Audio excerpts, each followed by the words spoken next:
Can you turn me on there, Cindy? Yeah, thank you. Thank you. It's 7, and I know you're all just dying to get home to see the results of the elections, so I won't keep us too late.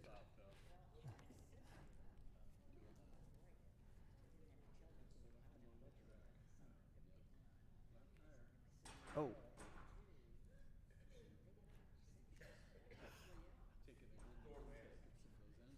Yeah, well, that sign, I don't know if that sign will blow over, but they can come in if they. Okay. It's yeah, Tim's class. I don't think anybody saw that. Oh wait, people are walking past. I'm gonna I'm gonna get that door.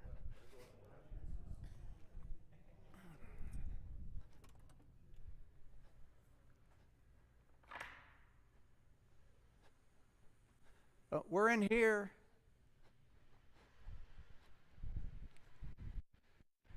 We're back in the we're in the regular room.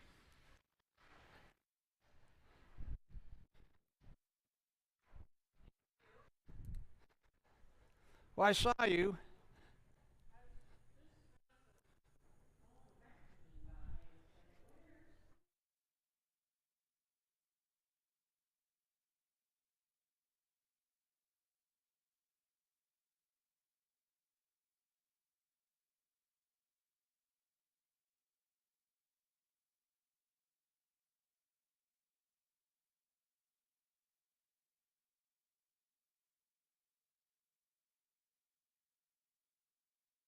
Okay. Yeah. Um, I guess I don't have. We're meeting next week. Now, the next week is the week I have to go to Colorado. So, or I get to go to Colorado. I get to go to a 5th grade graduation. So, it's important. It's really important. And apparently, my life has been scheduled out for how many ever days I'm there to the T. That's fine. They're great kids. Um, Let me think if I have anything to tell you. I don't think so. I do think I have notes through verse, what is that, 32. I'll read starting at 16, but we're up to verse 20. We're ready for 20 in chapter 15. But if we get there, then we'll stop, because that's a great place to stop. I don't think. Oh, I preach this weekend. If anybody cares to, I'm preaching. So yes, it's one of those passages where you get it because somebody else builds the series, and you go, "What?" So this is proof of my flexibility. So it'll be fun. So. But yeah, I'm glad that. And Barry will be back from Australia, and he'll talk about that. Did you know he was in Australia? Yeah, it's been pretty cool with stuff they've sent us. But all right, let me pray for us, and we'll get going. Lord, what an honor and joy it is to be together. Thank you for your word to us. And though while we're in this section of Mark, it can be heavy, I pray, Father, that you will, in your own Spirit's way, lead us to your heart, and how there's so much of your heart, your love for us in what we're seeing. Thank you that this story is true, and that we can count on an eternity with you because of the truth of what we're talking about now. So I pray these things, hoping that this class honors you. In Jesus' name I pray, amen. Okay, I'm going to start reading. Let's see. I need to talk about verse 20. So why don't I start at 16, and I'll get us into the soldier stuff, and then I'll read on down through 32. It says, the soldiers took Jesus into the courtyard of the governor's headquarters, called the Praetorium, and called out the entire regiment. They dressed him in a purple robe, and they wove thorn branches into a crown and put it on his head. Then they saluted him and taunted, "Hail, King of the Jews." And they struck him on the head with a reed stick, spit on him, and dropped to their knees in mock worship. When they were finally tired of him, they took off the purple robe and put on his own clothes on him again, and then they led him away to be crucified. A bypasser named Simon, who was from Cyrene, was coming from the countryside just then, and the soldiers forced him to carry the cross. Simon was a father of Alexander and Rufus. They brought Jesus to a place called Golgotha, which means place of the skull. And they offered him wine drugged with myrrh, but he refused it. Then the soldiers nailed him to the cross. They divided his clothes and threw dice to decide who would get each piece. It was 9 o'clock in the morning when they crucified him, and a sign announced the charge against him. It read, "King of the Jews." 2 revolutionaries were crucified with him, one on his right and one on his left. The people passing by shouted abuse, shaking their heads in mockery. "Ha, look at you now," they yelled at him. "You said you were going to destroy the temple and rebuild it in 3 days. Well, then save yourself and come down from the cross." The leading priests and the teachers of the religious law also mocked Jesus. He saved others, they scoffed, but he can't save himself. Let this Messiah, this King of Israel, come down from the cross so we can see it and believe him. Even the men who were crucified with Jesus ridiculed him. Okay, I just want to say a few things about where it says, in verse 20, when it says, when they were finally tired of mocking him, there are, and I have the list if you want it, but in one of the commentaries that I read, there's like a whole list of the historical accounts in all of, what would it be, Roman history, of soldiers taunting people before they killed them. And they're pretty awful. But the point is that, and I think I mentioned this last week, but these guys had boring jobs. The opportunity to call everybody together and to do whatever they wanted to somebody they were about to crucify. Now, remember, they're about to crucify him, and so his destiny is death. Oh, Fran, come on in. And, pardon? You get your room there. We took it back by force. We saw those voting people that check people in, what do they call them, poll watchers, and we just said, Fran, we can take them in one. So about 4 of us took them on, and we drove them out. What was I saying? Oh, I was saying that they're going to die anyway, and they did terrible things to people, and almost every account that I read, I didn't read them all, but the ones that I read were just overwhelming in the horror of what they did to people. Usually they were people who had been rulers or been in high places of political power, and then they'd lost their places, and so they knew they were going to kill them, and so they just toyed with them like cats with mice for long periods of time. This is not uncommon. The taunting, it says in here, when they were finally tired of mocking him, it doesn't say that in the Greek, but that's a really good way to put it. That's a really good way to put it. And let's see, it's verse, 20? It just says, and when they had mocked him, they took off his purple robe. I think the NLT is right in saying finally tired, because, it's like after a while, you can only do so much damage to somebody. And they didn't kill him when they flogged him, which they often did. So it probably was not as much fun to deal with Jesus. But then it says that they took off his his purple robe and put in his own clothes again. That's the sign to us that tells us that they had stripped him down to at least his loincloth to mess with him. And as I told you last week, the normal thing was to, as a person went out to be crucified, they would whip them as they went out to the crucifixion location. But clearly they didn't do this to Jesus because they'd already beat him enough. And so they put his clothes back on him. Now the reason that they want him to have his clothes with him is because the guys who were going to crucify him, and I tell you there are 4 soldiers and 1 centurion who are trained in, and there's not much training here, but it's crucifixion. And those 5 guys, the perk that they get is they get to keep the clothes.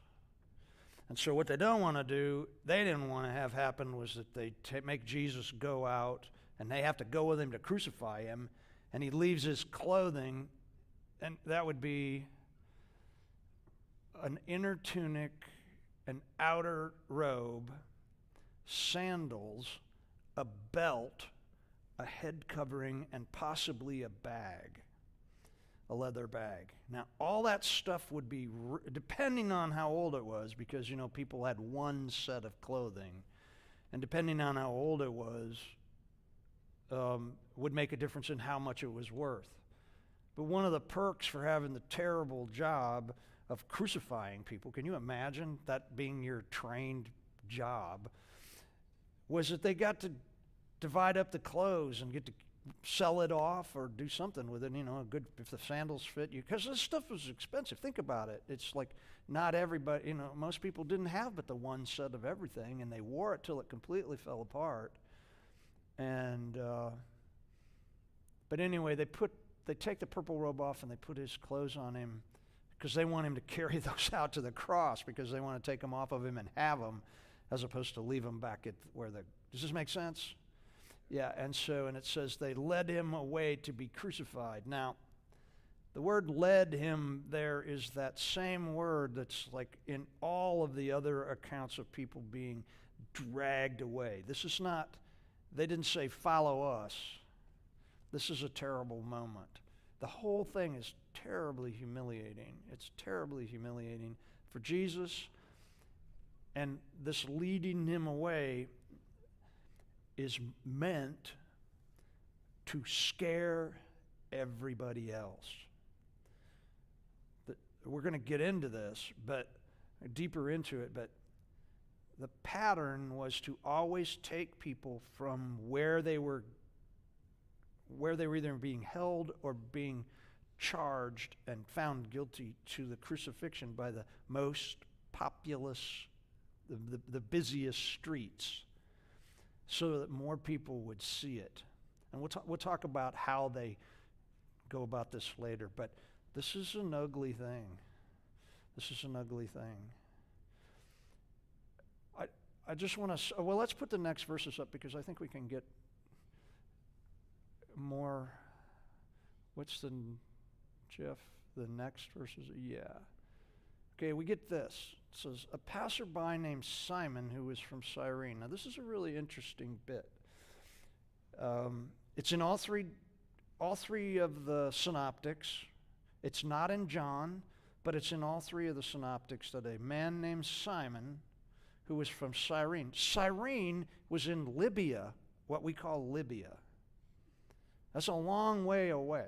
Yeah, there. See, there's a map. Great. See where it is down there? Now,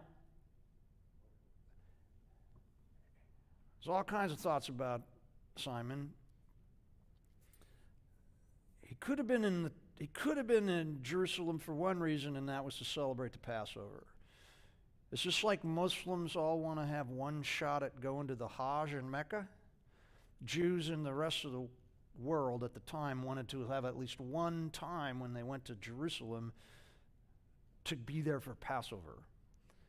Or, so he could have just been there for 1 week and just got caught up in this.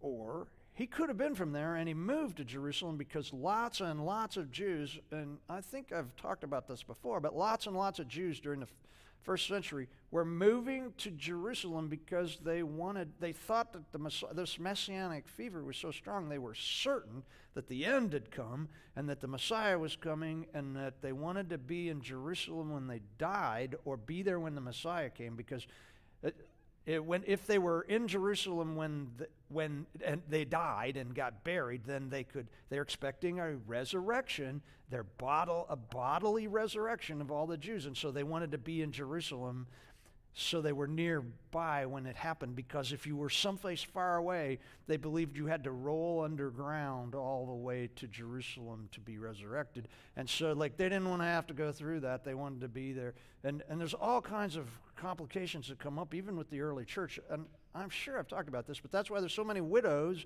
in the early church, because they'd all moved there from all over the place, and they speak what?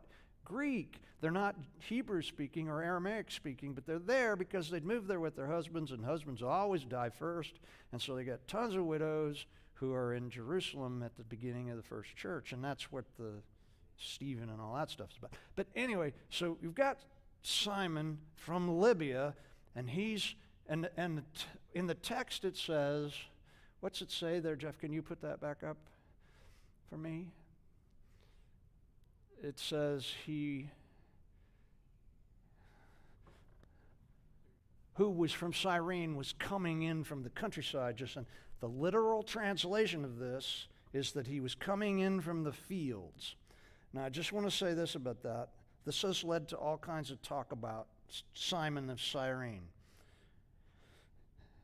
People go, if he's coming in from the fields into Jerusalem during Passover, that means he was working in the fields, and no Jew would have been working during Passover, so Simon must be a Gentile.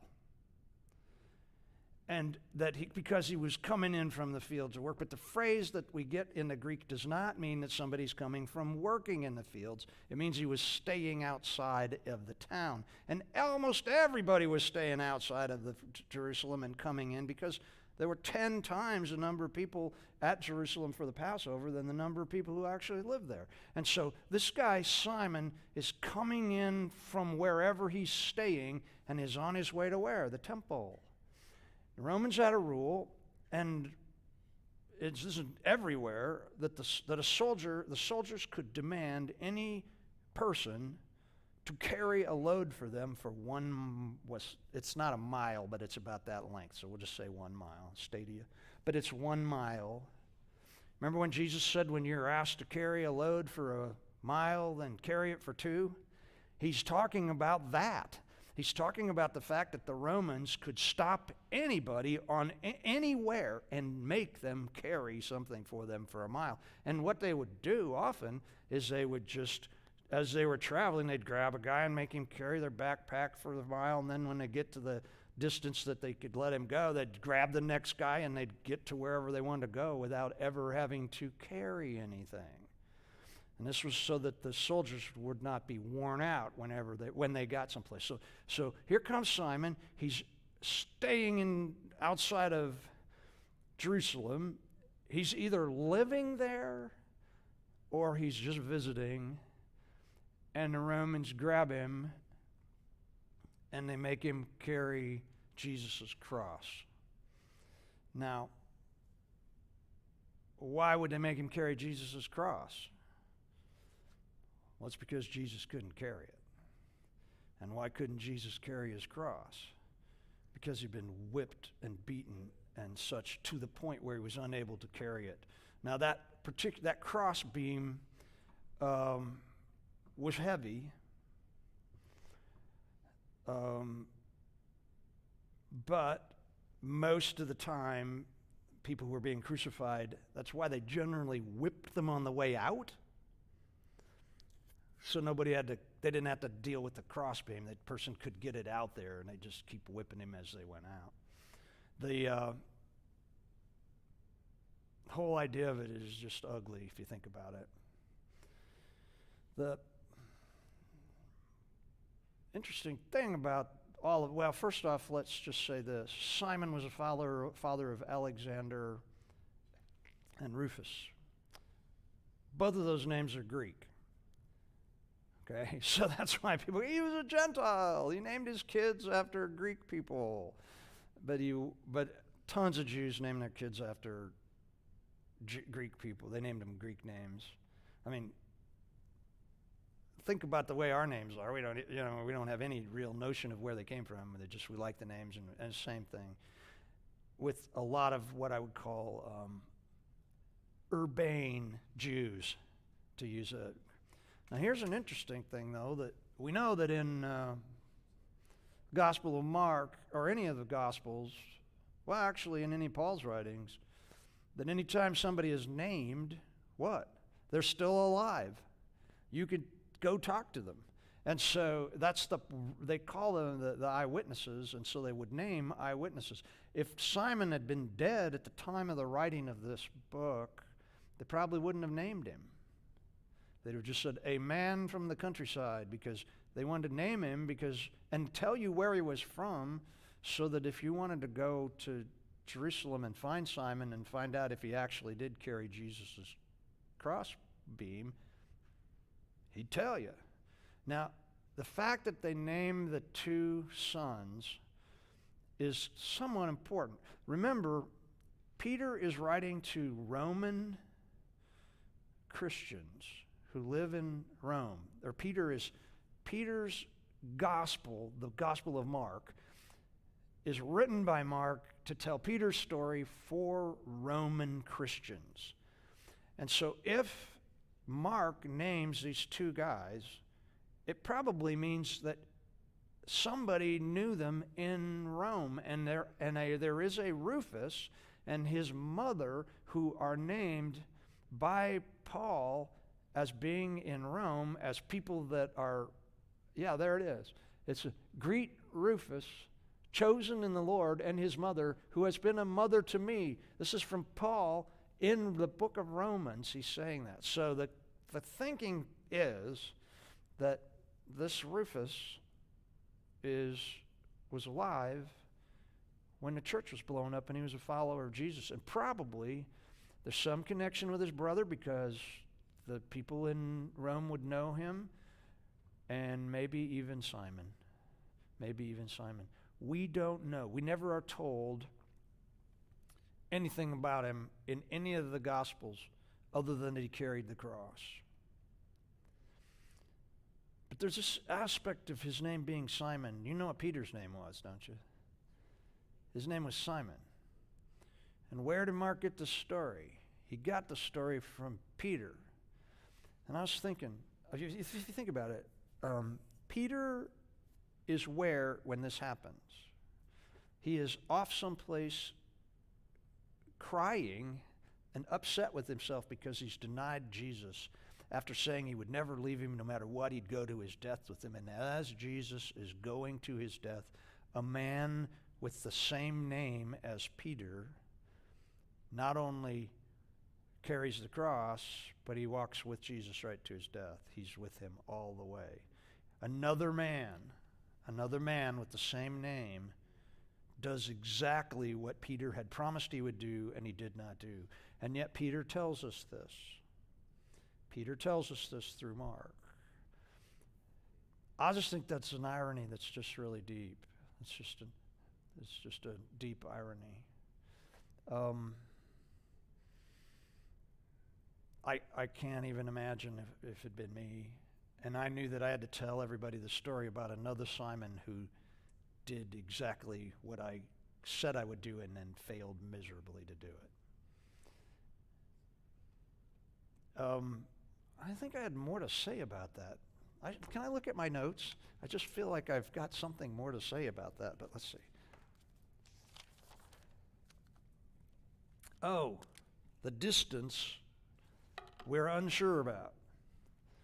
It could have been 100 yards, or it could have been a half a mile.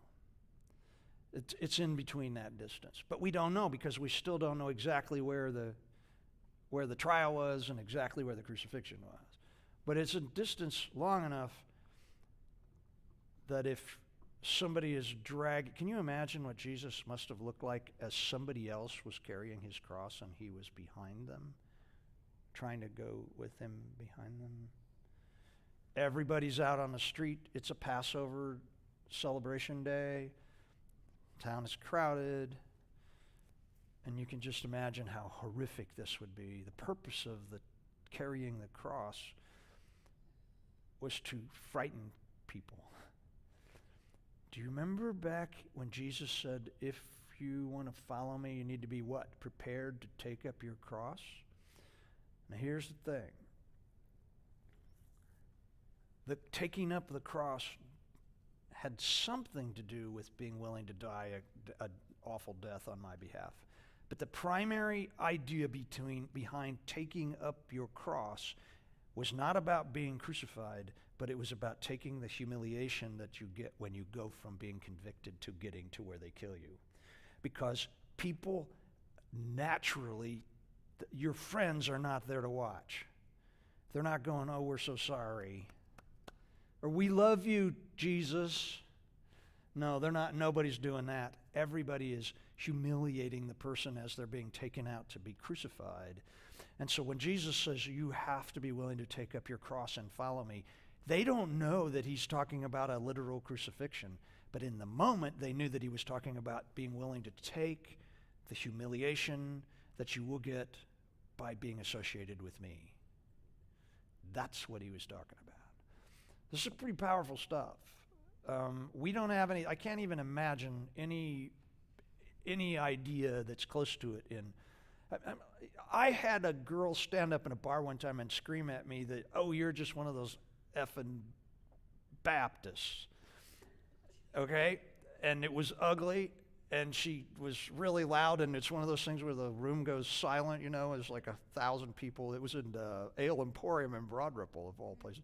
And she screamed that at me, and that's about the closest I've come to ever being humiliated for following Jesus. Okay, it's like I don't know that anybody's ever done anything other than that. And that was in 1981. Okay? So I've been living pretty easy on it. But Jesus is saying, this is what you have to be willing to do to follow me. This is the kind of humiliation that you need to be willing to take. Because the truth is that the world is going to be against us so much. I mean, we just assume, the assumption by the disciples was that everybody's going to love him, and they were all going to get to rule with him, and they were going to be the heroes of the world, you know? And no, he's saying, no, it's just the opposite. What you have to be willing to do is to take the greatest shaming possible simply for being associated with me. And this is why they all ran. Because they didn't want to get whatever Jesus was going to get, which included the humiliation in front of the Jewish people. Okay? On we go. And they brought Jesus to a place called Golgotha, which means place of the skull. Okay, I'm just going to say that there's a lot we could say about this. We don't know why it was... And in the notes, I've got the Aramaic and the Hebrew version. This is Greek, Golgotha. It means skull. It doesn't mean place of the skull. It just means skull, the skull. And we don't know why they called it that. It could be a couple of reasons. One reason is because it could have been the place where they always crucified people, and it was so overwhelmingly unclean that the closest thing they could come to thinking of the space, the locals, was that it was like a rotted skull. Could be. Probably is. There are people that talk about the fact that where the crucifixion took place was like a mounded hill that looked like a skull. I hate to break it to anybody, but that place didn't exist until 135 AD when they were building the third wall of Jerusalem, and they moved a bunch of dirt and soil and rock, and they created this thing that everybody said, that thing looks like a skull. And so probably it's the first that they called it that because that's where they crucified people, and it was just a terrible, you know. We call a place the dump, but you don't think about people going there and actually dumping anything. You know, I mean, they do dump stuff, but we know what it is just by the one word. What's the dump? And we think of all the trash that everything we think about. And then they said the skull. They thought of people being crucified. Now I want to say this. They did not crucify Jesus on a hill. That's nowhere in the text. they're probably going to crucify him just a tiny bit higher than the level that people are like this. And we know that later on, a Roman soldier is going to offer him, in another gospel, it says he offers Jesus something to drink, and he uses a stick to hold it up to him, which means it was higher than his hand could reach, but it didn't have to be too much higher. Here's the deal. They crucified people right on the edge of the road so that you couldn't avoid them, because they wanted everybody to know that if you do, and we're going to talk about it in a minute, they put a sign on there that said what they did, and they wanted everybody to know, if you do this, this is what's going to happen to you. And so they wanted everybody to see it really closely. They wanted it to be right here. So all the pictures of like a big hill with 3 crosses on it. Another thing, I can talk more about it later, but we don't even know that there were only 3 people crucified. The Romans tended to kill as many as they could at one time for economy's sake. And so now that we'll talk about it in a little bit, but we don't know. I mean, we do know how they were organized around Jesus, but we don't know that there weren't 10 other people. And we'll talk about why that is later. But it's the one other thing, and I think this is just sort of a fun fact to know and tell.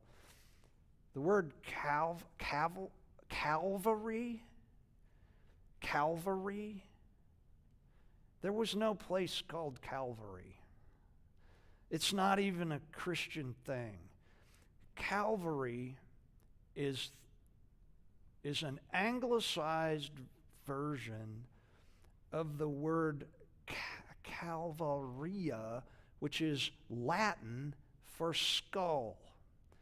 And when they translated the Greek into Latin, they put, and it's a place called Golgotha, which means the place of the Calvaria, because they were writing in Latin, okay?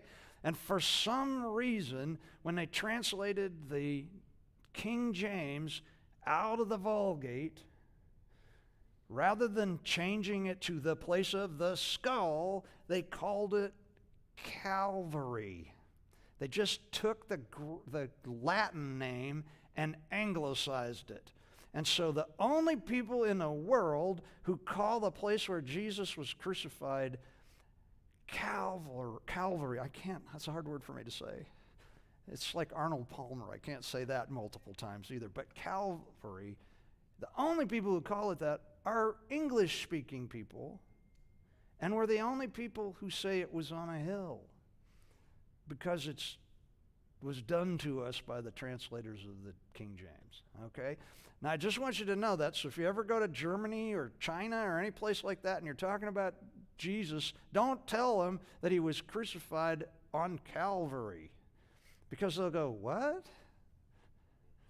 They won't know what you're talking about. Now, this is interesting to me because it's like tradition can you imagine? Because it's called that in one place in one of the Gospels. But can you imagine if I got up in a fundamentalist traditional Baptist church and preached the fact that there's no place called Calvary? Because it's more important to us in our language.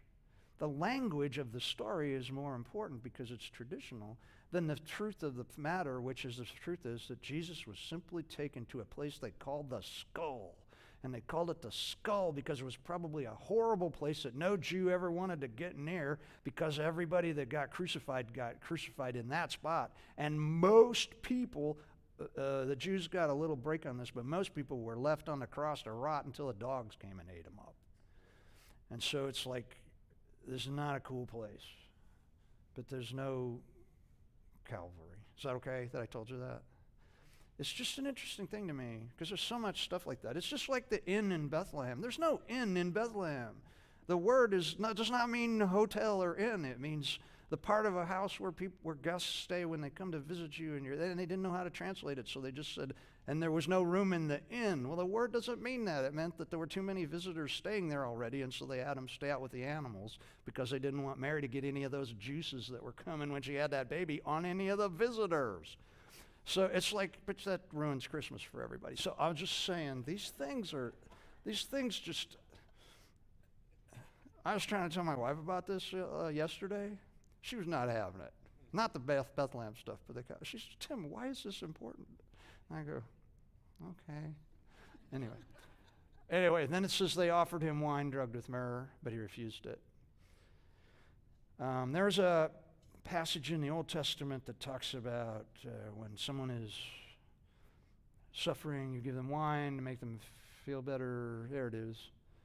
Let beer be for those who are perishing, wine for those who are in anguish. Let them drink and forget their poverty and remember their misery no more. There's a whole tractate on these verses which said when people are about to be killed or crucified or be anything, when they're about to be executed, we should give them wine or beer to help them out.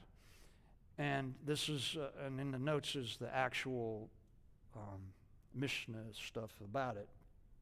And the highly respected Jewish women of the upper wealthy class, had formed sort of like a club, if you will, and they would go to crucifixions and offer this to people who were being crucified. Now, what they would offer them is wine mixed with frankincense. Frankincense was listed in the Jewish tractate about doing this. It says, give them frankincense, and frankincense was known as a narcotic which would it would take away some of your pain. So was myrrh. And we don't know what they, in the text there it goes, they offered him, right? It says they offered him, and it's a preposition, or preposition, it's a they, it's not a, it's not a proper noun, it's just a they. A pronoun, it's a pronoun. And so we don't know if the they is the women who normally did this as part of their civic duty, or if it's the Roman soldiers. Now, the truth is that almost everybody has come to the conclusion that it was the Roman soldiers who did it because it's myrrh and not frankincense. Because the Jewish women would have offered frankincense. But it makes perfect sense that the people who would offer this to Jesus are not going to be the local Jewish women who do this for everybody else. Because what we're seeing is Jesus he's being forced into a position of being alone even more. Even when it comes to being offered the wine with the frankincense, he doesn't get it from the Jewish women. He gets it from the Roman soldiers who are going to kill him, or they're going to kill him. Now, there are two reasons that people think that Jesus refused this. One is that he'd already promised that he wasn't going to drink of the fruit of the vine again until he came into his kingdom. And so he's keeping his promise to his disciples. That's one reason. And the other is that he wasn't about to take any kind of narcotic or drink into his body that would lessen the suffering that he was about to experience, because were he to do that, then he would not have experienced the full load of the suffering of the crucifixion, and that he would be skipping part of what he needed to pay to save us from our sins. Now, it could be both. I don't know. But he refuses it. And that's like Jesus. It's just like him. But we have to put it into context. This is not something that was unusual. So I told you, we have one word from the word that gives us crucifixion in English, and it's excruciating. And this was a terrible, excruciating thing. And, well, let's give them something to get them through. They may hang up there for 4 days or 3 days. So it's pretty ugly, pretty ugly. Again, we don't know how far it was, but Simon carries it out. We don't hear about him anymore. Can you imagine having that story? Yeah, I was in Jerusalem celebrating the Passover, and the Romans made me carry Jesus' cross, this cross beam. We should take a break. Is it 20 till? I can't tell what time it is. Yeah, it's 20 till. We should take a break for a few minutes. Because if you notice the very next verse, can you put the very next verse up for me, Jeff? Now it says, then the soldiers nailed him to the cross, That's actually more than Mark writes. It's very terse. It simply says, and they crucified him. Mark is not, and we're going to talk about that after the break, but Mark does not want to talk about it because everybody in the first century knew exactly what it meant to read those words. And they crucified him. He's not going to waste any time with it. But we'll talk about it after the break, okay? Okay, great.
Okay, I don't want to overwhelm you with this.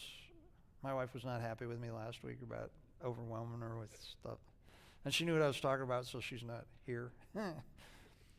When they crucified people, it was like this. They buried a post in the ground. Those posts were permanently in the ground. So they had a place of execution. There's like a post kind of thing that was pounded into the upright post. It's like a pin. And the cross beams had a hole in it that they would, so when they nail people first to the cross beam, and then they would hoist them up and they would drop that thing down on that post to hook it like that. Then they would nail their feet to the bottom. Okay? So this is what they would do to them. Now, they didn't always nail them. Sometimes they just tied them. But the point was for them to die of exhaustion and drowning in their own bodily fluids, because they'd figured out how to nail them up without shedding any blood anyway. Now, there was, and I've got more information about it, and you can get it, but they did find an ossuary sometime in the middle of the last century, and I've got the exact dates and everything in the notes, but an ossuary is a box that after a person died, that when in the Jewish practice was when a person died, they put them in what they called a tomb, but it was really just like a small little cave carved out, and they'd put the body in there, they'd seal it up, they'd leave it in there for a year and let it rot away, and they'd come back a year later and they'd scrape the bones out into a stone box with a lid on it. It's called an ossuary, and that's where they would take those, and then they would put that box in a special place, and that's where they buried people. They didn't have, when they talk about cemeteries in the New Testament, they are not talking about anything like what we're thinking. They're thinking of a space where they can shove bodies in and seal them up and then dig them out later. And they would put lots of people in. Like if you had 5 people in the family die, they might put everybody in there at once. Families had their own tombs. And this was the reason that when Jesus dies, we're going to find out that he's buried in an unused new tomb, which is important because they're not going to put his body in with the rotting flesh of anybody else. Do you see what I'm saying? This is an important thing. So they found in an ossuary that they found in near Jerusalem the bones of a guy who'd been crucified, because there it is, right there. It's an ankle bone. And it went right through the back of his heel. Which means that, and this is the way they talk about it, they talked about it that they would pull them up like this, and then they would bend their legs to the side like that, and then drill through that way, in a way that didn't break any bones. This guy, what is that bone right there? Your fibula. They are both broken, because if you don't die in time, they just came along with a big hammer and smacked your legs and broke your bones, so your body you couldn't support yourself anymore. There was a little seat for your backside and a little place for your feet. And the reason was that people could push themselves up when they started to get too much weight in their chest and not be able to breathe anymore. And they could help themselves for a while, but eventually, and if they just got tired of you hanging up there, they'd just break your legs. But otherwise, I just left you up there until you couldn't support yourself anymore and you died. Now, this is ugly. This is ugly. That's what, and everybody knew what it meant when it said, and they crucified him. I didn't want to talk about it. Nailing him up. It said they're about 17 centimeters long. How long is that? About like that? It's not like a foot, almost a foot. Now, when we think of a spike, we think of what you get at like Lowe's to build treated timber walls with. They're smooth and well manufactured and have a nice little head on them. No, these are just big hunks of. When I was an archaeologist, we used to dig up nails all the. Worked as a Roman archaeologist for a year, and in Britain, and we dug up nails and spikes all the time, and they were rough and. I mean, they weren't looking. They're not selling them in the hardware store. They're making them to use them right away, and they were awful. And so they're just banging them. It's not anything like what we think of. They nailed him up, and then it says they divided his clothes. And this is where the perk comes in. It says they threw dice. Now, it's not dice. They didn't throw dice. They drew lots, but that's okay. They didn't have dice like we think of. But they had a little gambling game because somebody was going to win the clothes because they did the dirty work of hanging him up there. I can't even imagine it.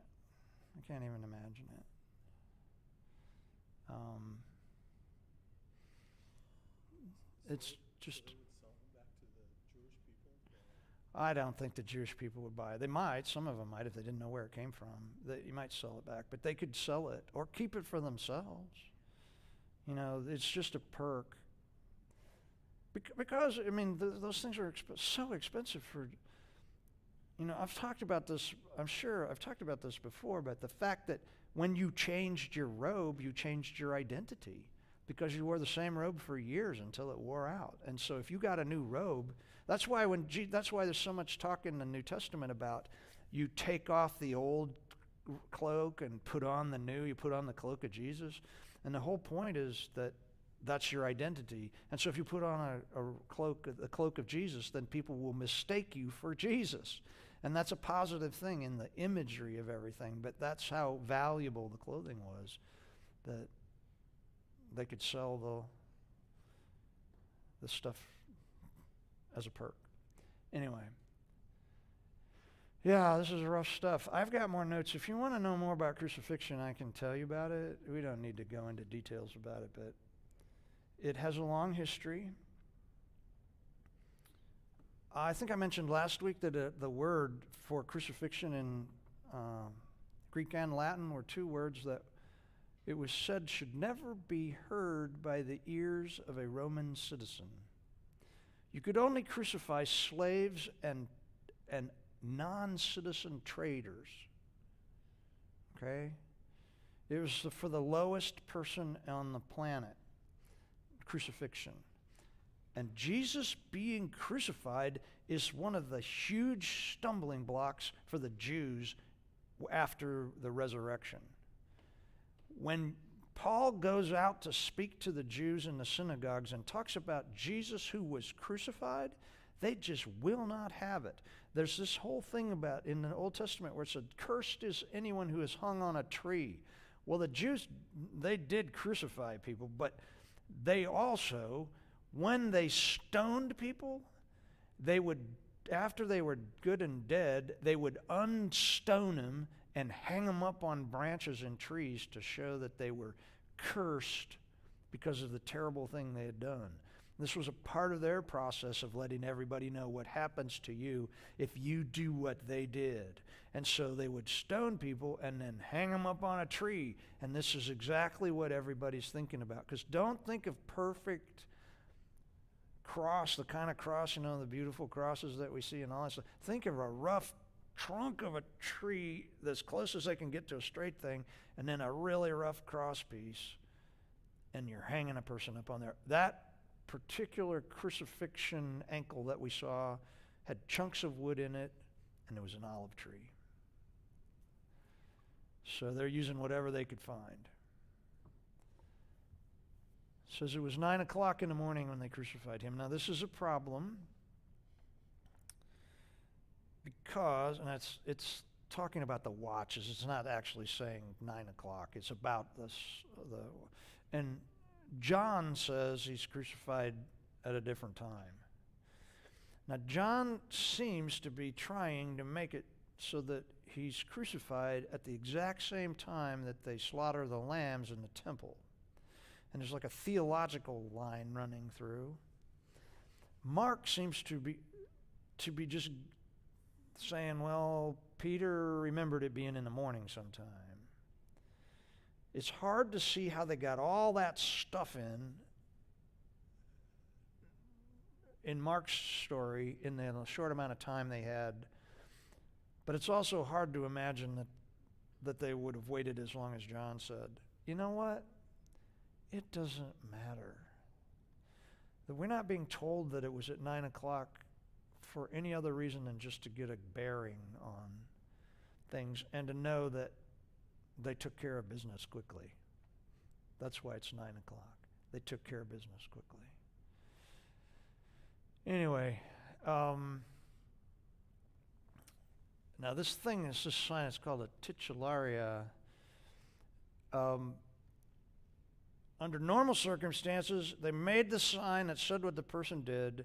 They hung it around his neck and made him carry his cross with it on around his neck. Or, if he was too beat up to carry it and maybe too much blood to get on it so people couldn't read it, they would put it on a post and somebody would walk in front of him and carry it out. And now remember, they're going through the busiest streets. Like they take, I don't know what would be the busiest. They take you down Carmel Main Street, or they walk you around Noblesville Square, or they take you down Meridian down to the Circle to make sure that even though we're going to have to go down to Southport to do it, they're going to make sure everybody sees it on the busiest street. Why? Because they're making sure that you know what this person did. Now, what it says is, it said the charge against him read, there's no charge here. King of the Jews. This is Pilate at his meanest. This is Pilate rubbing it in. You know, in another gospel, it says they asked him to change the sign to say he claimed to be king of the Jews. And he said, I wrote what I wrote. He's not having it.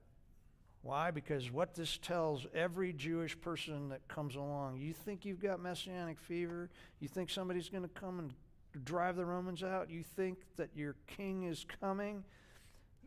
This is what happens to somebody like that. He gets crucified like this. That's what this is all about. This is, and they would nail it right above their head so that everybody could see it. Everybody could see it. I can't even imagine how much the Roman soldiers and Pilate hated the Jewish people and just reveled in the fact that they could do this to Jesus. Truth is, the sign was absolutely true. It was not a crime, it was a title, and it was his. He was the King of the Jews.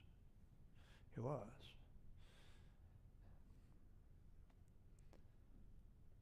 And he could have claimed that kingship at any moment.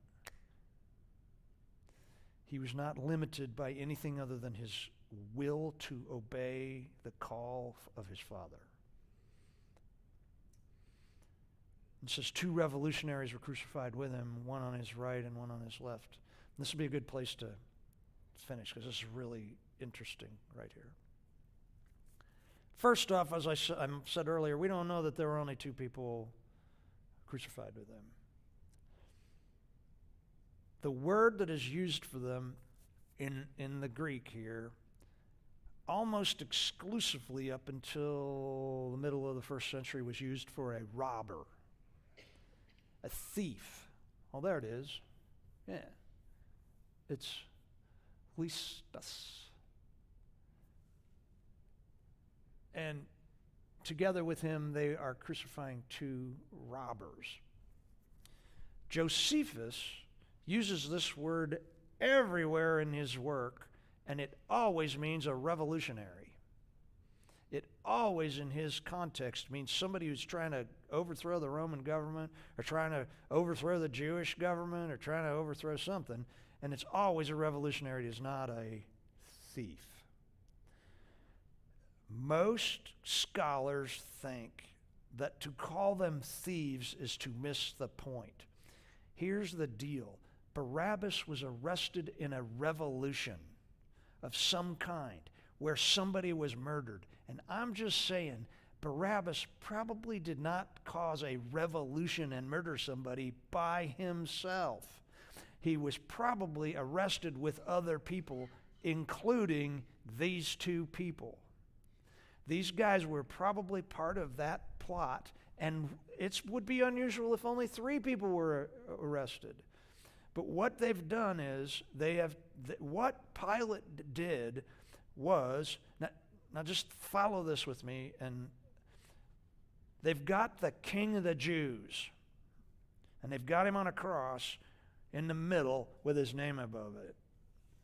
Do you all remember what John and James asked Jesus what they could do when he came into his kingdom? And here's Jesus being declared the King of the Jews, and his kingdom is this mess. And what do? They crucify one guy on his left and one guy on his right, just like what John and James asked to have done when Jesus came into his kingdom. And so what Pilate has done, without reference to how many other people that are getting crucified, he has made it look like the royal throne room with the king in the middle with his 2 top advisors on each side. And they're both what?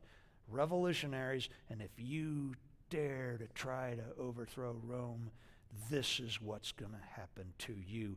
Here, Jewish people, is your king and his royal court of advisors, his 2 revolutionaries. And there's Jesus in the middle as the what? The king. And they're going, you stupid Jews, what do you think you're doing? This is what you get when you mess with the power of Rome. That's what's happening right here. This is a picture. That's what they did. It's a picture of a humiliation of the Jewish people. Now, the truth is, Jesus was King of the Jews. And the least in the kingdom will be the greatest. And we will find out later. I mean, we know about one of the 2, but they were both what? It says here, well, it doesn't say it yet. It just says 2 revolutionaries were crucified with him, one on his right and one on his left. This is do you see how it's getting more and more humiliating? You see, listen, if you just keep peeling the onion back, it's like everything that is mentioned about what's happening at the crucifixion is one more humiliation of Jesus, who takes it. He takes everything because he is being obedient, because he loves mankind, because sin needs to be conquered. And his dog in this hunt is that he loves us. And yet they can't, in their world, I don't know that he could have been humiliated and shamed and punished and forced to suffer more than what they did to him in this moment.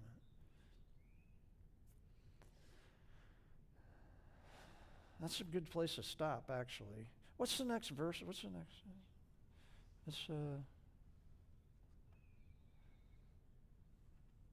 Oh yeah, there's so much going on there. I need to not go there. I will just say this. Remember when we said that they crucified them on the most busy place they could find? Jerusalem was filled with people who were going to come into Jerusalem, the area, to go to the temple. And they're going to pass by him in droves. And there's not a single person who's going to go by and go, oh, we're with you, Jesus. Thanks for healing my mother. They're not going to say that, because the Roman soldiers are right there, and the people who were crucified are right there, and they're not going to say anything, no matter what's in their heart, they're not going to say anything that makes it look like they've got anything to do with Jesus. So we'll talk more about that next week. Is that okay? We okay? That's a lot to think about. I will see you next week. And I'll try to get us to where Jesus is risen from the dead next week, okay? Because it's a happy story. We all know the ending. But getting there is really awful. So, okay, thank you.